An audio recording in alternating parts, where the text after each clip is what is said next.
So, welcome to Online Tune Up for the Green Industry, fast fixes to drive more leads in a slower market. We've got a lot to cover today. I'm going to try to get through the core presentation in about 30 minutes. And our goal here is to help you grow your business. This series is being produced by Ewing with Everbearing Services. First of all, I want to talk about your business and what my agency does a little bit. So there's 9 ways that marketing is going to help you book more work. You can increase your visibility, you can convert more leads, and you can measure and improve as the 3 categories. And so we're going to talk a little bit about organic SEO, a little bit about paid and database reactivation. And then we're also going to talk about conversion and reputation management. Well, we're actually going to talk about automation as well. So we've got quite a bit on our schedule. My agency is a full service agency, and we do everything from website development and app development to SEO, paid advertising, newsletters, all of the standard features an agency provides. And we work only with landscapers, and we want to work with people that are wanting to grow and expand their business steadily. So a little bit about myself. I've been in the industry since 2009. We're active in WALP, OCA, CLCA, and NULP. Regular speaker at events. In fact, I spoke at the Far West show yesterday here in Portland. Published in different trade magazines. I've got, in my previous career, 14 patents issued and 22 patents pending. And in the Moz SEO community, I'm recognized as being 109th in the world out of 536,000 members. And as a company, we've primarily grown via referrals, and we've helped 6 of our clients achieve a buyout. And I think the thing that is most relevant to you if you're thinking about working with somebody like us is the average agency turnover is 24 to 48% annually, and ours is less than 7% since 2009. All right, so if you haven't done it already, take a minute to scan the workbook, or if you look on the bottom of the screen, if you're on a desktop, you can just type in that link. If you would be good enough, if you could let me know in the chat that you've been able to get that downloaded. While you can just watch the presentation if you want. The app there is designed to kind of help you keep some notes. As a side note, and I maybe am overly excited about this, but Erin, who's in the webinar as well, she developed this in Claude for the webinar, so we had a custom app. And that just kind of shows some of the simple things you can do with AI if you want to do it.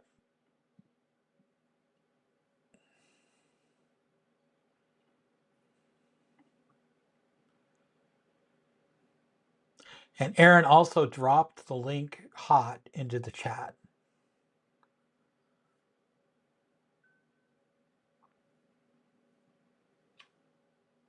All right, has everybody had a chance to get that?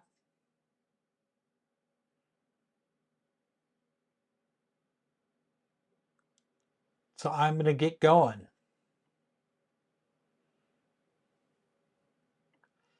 So the big leak, and I experienced this as an agency, when we get people a lot of more leads, a lot of times we'll get, oh, well, the leads aren't that good or they're not that great.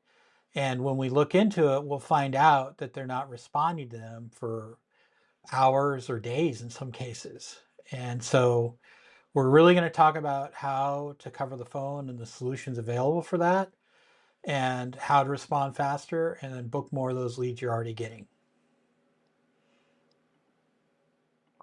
So before we go into this, let's think about how your customers engage with you. Some of them want to engage via email or phone, others want to engage via social media. Take a moment to think about each of your paths that people come in to ask for services. And as we go through this webinar, let's think about ways to improve that.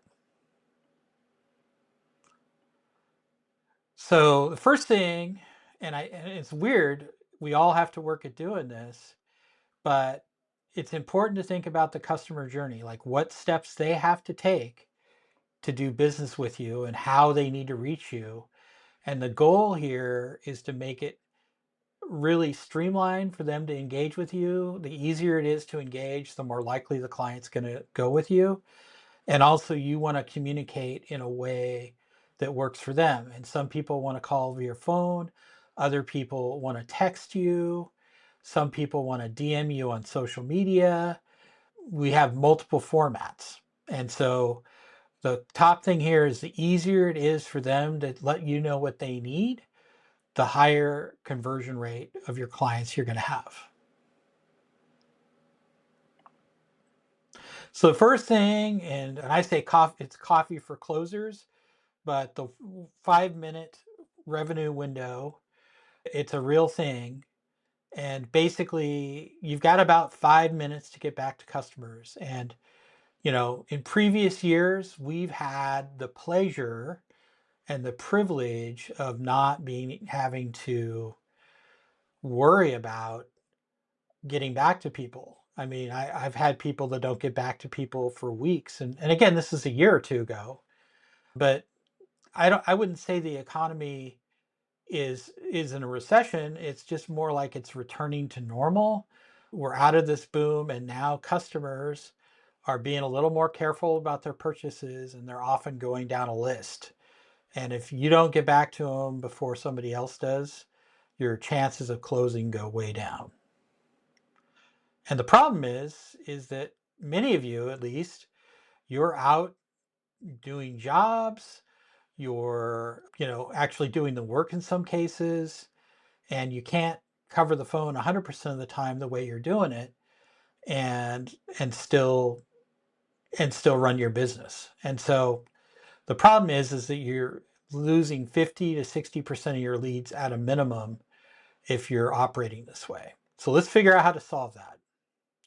So first of all, I'm going to cite a study that was published by Harvard Business Review, and it was where they did a national research on sales practices and closing.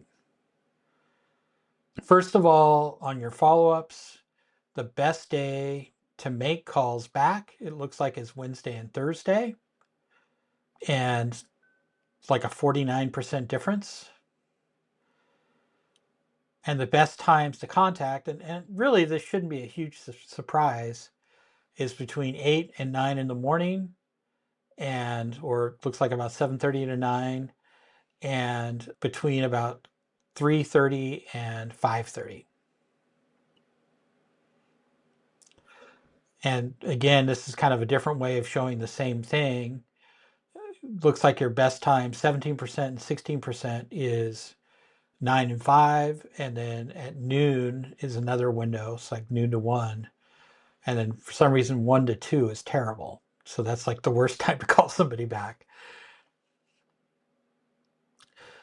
And this is kind of showing dramatically the difference of waiting over 5 minutes. So it's really important we figure out how to solve this window, because you have a 10x lower chance of closing people in 5 minutes, and after 30 minutes it almost goes to zero.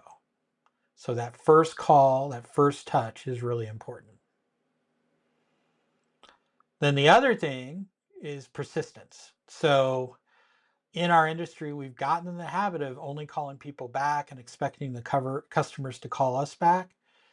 That's not the new game. The new game is customers might or might not call you back. They expect you to reach them.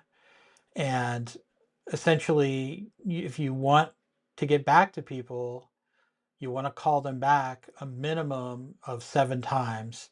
At 6 times, you've got a 90% chance of getting a hold of them. And the problem is that, if you don't give it multiple attempts, you're not going to catch them at their schedule, and you lose that opportunity to close. So you want to follow up with leads within 5 minutes, and you want to do at least 7 touch points in 14 days. And then let's talk a little bit about persistence. I mean, again, once or twice is not enough. And it's important to block off the time to do that. And so again, right now the industry average phone response time is 44 hours, which is terrible. Only 4.7% of companies achieve the 5-minute window. So if you can work towards getting back in that 5-minute window, you're going to significantly improve your conversion rate. And then kind of how this affects you, and this is just, something again to strive for, is if you just get one appointment per week, that's 20 per month. And even with a 50% show up rate, that's 10 new consultations. And if that converts to 5 jobs a month at 2,000, which I think is really low, it's 10,000 or 120,000 in revenue. Many of you, your average job is probably closer to 10,000. And instead of 120,000 in revenue, it's really about 600,000 revenue. So just, getting one appointment. And I think that if you really work on your sales practices, you can get better than that. But just even one appointment extra is going to really boost your bottom line and can significantly improve your business. And I kind of referred to this earlier. Most companies focus on marketing when they need to focus on growth.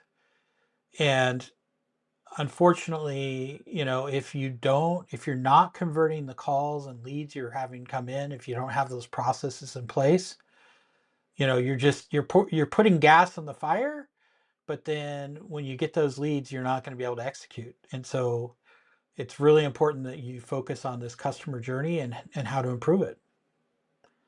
So just work the leads you have, and then add marketing. The other thing that I use, and it, if you're running a business, is I use time blocking in a CRM, and people in my client base, they set up 30 to 60 minutes a day just to do call ups. A lot of times they'll set it up at different times a day, so it's not all at once, so like 10 or 15 minutes at a time. And just kind of doing those follow ups that other people aren't doing is going to give you a huge edge over your competition. And then we're going to talk about having your team work with you to cover things or using other tools. But it's important to have a script. So you want to get the basic, their name, address, what service they're looking for, and timeline. I also, recommend asking to see what their budget is and, find the pain point, kind of what made them call. You want to mirror that back to them. You want to, let them know you heard their concern and you know how to help them. And then, need to book the appointment to do the consultation.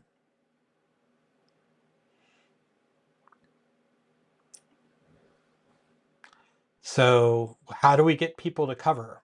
So this is kind of option one, and the options I'm going to present you can use in combination based on what your needs are. You can have a dedicated receptionist. You can also schedule the phone coverage amongst your team so that you're always covered. Another pro move, and you would think this would be obvious, but I've had situations where the company thinks that somebody else is covering the voicemail and checking those messages and voicemails, and everybody assumes someone else is doing it, and then it never gets done. So you want to have a regular schedule to check your messages and voicemails from leads. So and I would just create a schedule for the people that are going to cover. The other problem is that when you're in the field, if there's nobody else helping you cover, it's difficult to catch every call. And so, and I'm going the wrong way. The other option is answering service.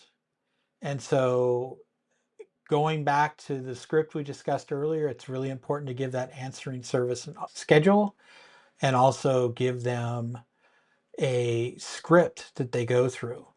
The other thing I'd advise for this option, as well as team covering calls, is give them guidelines. Like if there's a certain budget that it's like, 911, get a hold of me, or if there's a certain type of work that you're really focused on and you want to close, you want to alert everyone covering the phone that's what you need. And this is kind of a new response. And in your workbook, we set one of these up for you, and that's an AI receptionist. And that's really the new voicemail. It's a little more friendly than voicemail, and it's a little more interactive. The one we set up for you is one that is good to do at first, and simply the receptionist picks up the phone, asks for what they need, and keeps a transcript of that and gets a few basic questions answered. At the same time, and this is set up with our field flow marketing automation platform, at the same time, the contact information is dropped into the CRM. And once the message is left, it is forwarded via email or text or both. Once an AI is trained and training is giving it information and giving it parameters to do things, you can even have different workflows and automations set up with the AI so that, for example, if they say a budget over 100,000 or whatever the number, they kind of send you a 911 text, or if it's a type of service, they can do an extra alert. This, again, AIs are great, but you have to train them. And so what you want to do is when you're first implementing, keep it really simple. And then as you get them trained, you can have them do more for you. And then kind of combined with this is marketing automation. And this can be done with marketing automation platforms like FieldFlow, as well as like HubSpot and many CRMs. Many phone companies will do this. And essentially what happens is if someone calls, it automatically texts back with a message and essentially lets the customer know that you got the call and you're going to get back to them. What it also does, and this is what I think is really good, is for those customers that prefer to talk via text, they'll start texting you right away with what they're looking for. And so this is really good if you're like a one-man operation, especially, or you don't have full phone coverage, is to use this tool to, you know, essentially extend your reach. And then this does open the door, obviously, to estimates, and it increases your response time right away. And then kind of the bonus round, and clients really like this, is you can set it up so a link goes out on the text with your schedule so they can schedule a meeting with you. And it doesn't mean you can't reach out to them beforehand, but a lot of times if you can lock somebody into a meeting, they kind of wait until you get back to them. So it's a way to get them to stop going down the list. And then related to this, one of the things we really recommend is voice over IP or tracking numbers. And it lets you track calls, so you can literally have a number on your website. You can have a tracking number for your business line. You can have one on your trucks, your door knockers, your signs, so you know where you're getting the calls from. And this virtual phone is kind of a new thing for a lot of people, but it's really a great asset because it lets you figure out where you're getting the leads from and how many. And it also lets you do things like have at certain times of the day the phone forward to somebody else. All right, so how are we doing here? Any questions? Does anyone have any questions for us?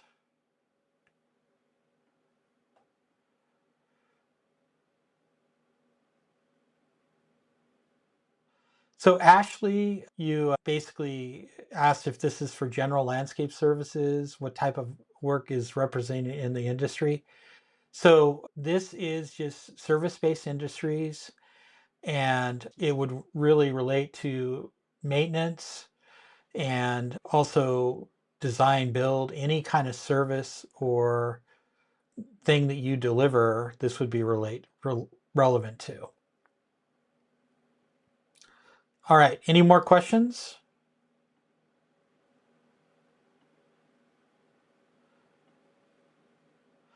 So let's talk about conversion on the website.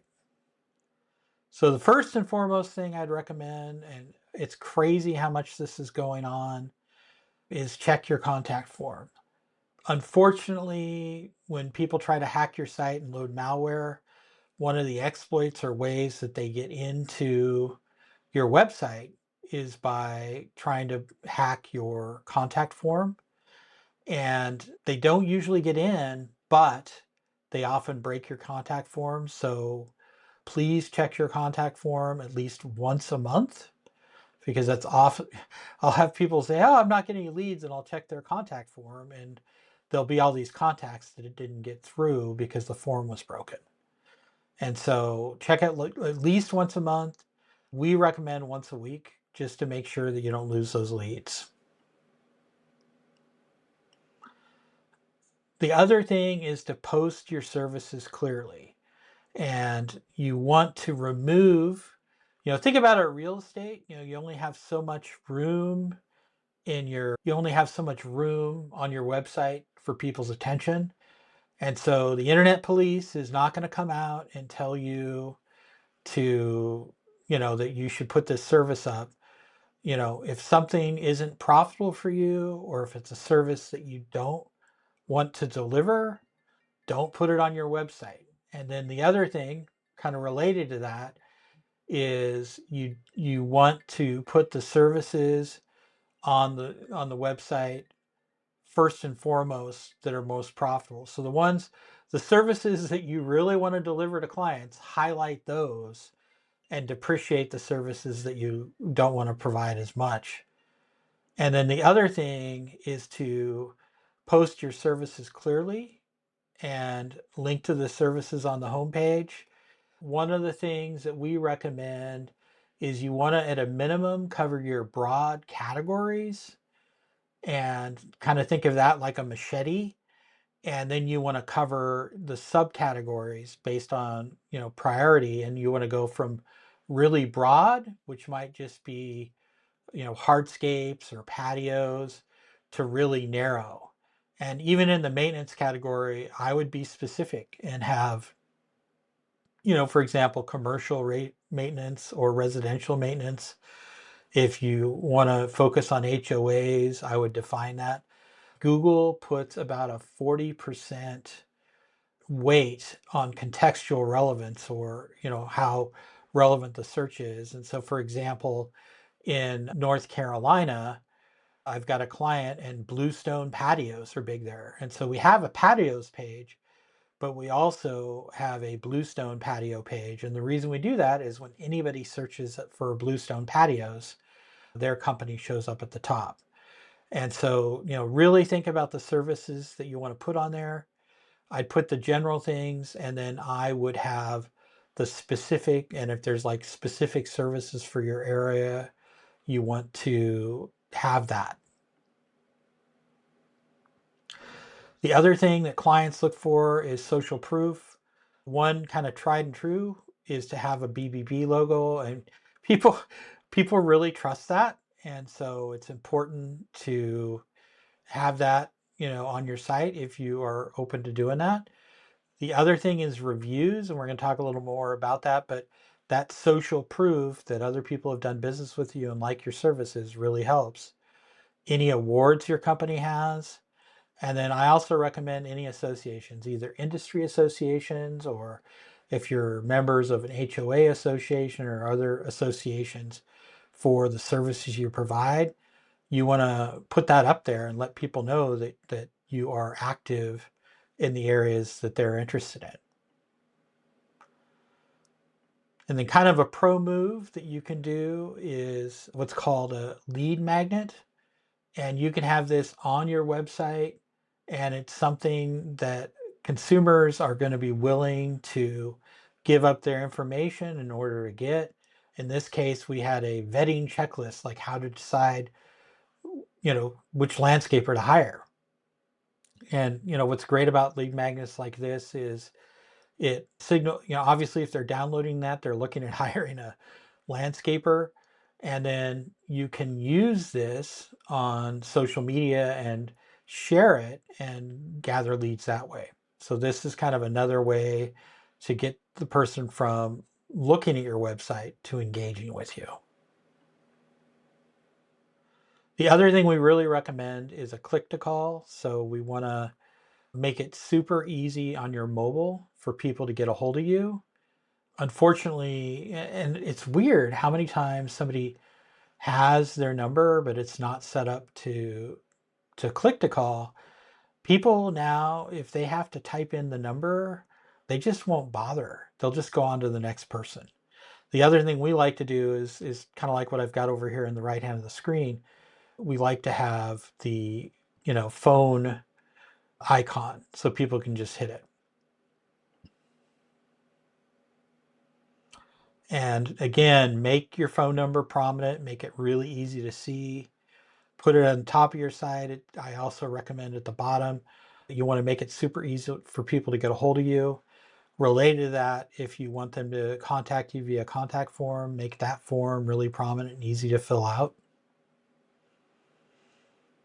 And then customers, you need to tell them politely what to do. Like you need to have a clear call to action, like call us now or contact us now. However you want to get a hold of them, you want to make it really clear what you want them to do. And then the other thing, I actually had a client bring this up yesterday, and this is something to be aware, is you want to refine your calls to action. So a lot of times, if so they found out that if you have two calls to action, people will just reach you the way they want. If you add a third, your chances of somebody doing anything goes down by like at least 30%. And if you add more than that, it just kind of drops through the floor. So don't confuse people. Have clear call to action and also limit those calls to action. And this is kind of a new thing that has really helped a lot. This is really popular with people that are in offices like cubicle farms, or they have a job where they're in Zoom meetings or online in meetings all day. People like this really like online chat. And the way it works, you can have an AI chat, which is fine, but you have to train it. But the simplest and easiest way to implement this is you can have an online to text chat, to where when somebody sends this chat to you, you get a text and you can have a conversation with them, and they like it because they can do it while they're doing other stuff. And then for you, it's obviously a great way to interact with the customer via text, because you can also do other things at the same time. Then another option, and so a lot of times people will want to talk, but they need to schedule it. And so a new option that you can have is a request to call. And what that does is that lets somebody enter their name and number and what they're looking for, and say when they're available to get a call back. And the theme here, as you can see, is to make it as easy as possible for people to get a hold of you and let them communicate with you in the way that they need. All right, well, I hope this has given you some ideas, and you want to, take a minute and think about, what changes you can make to how people engage with you. And is what you have now going to impress and engage them or push them away? All right, well, we're going to have part 2 on September 10th at 11 a.m. And in that, we're going to optimize your Google business profile, go over that, figure out how to utilize local service ads the best, effective techniques to get more reviews, and more. Again, our company works with landscaping businesses of all sizes. We have our field flow software to get people started. So our momentum programs for people under $1 million in revenue, and our growth programs for people over $1 million. Thanks again for attending Online Tune-Up for the Green Industry.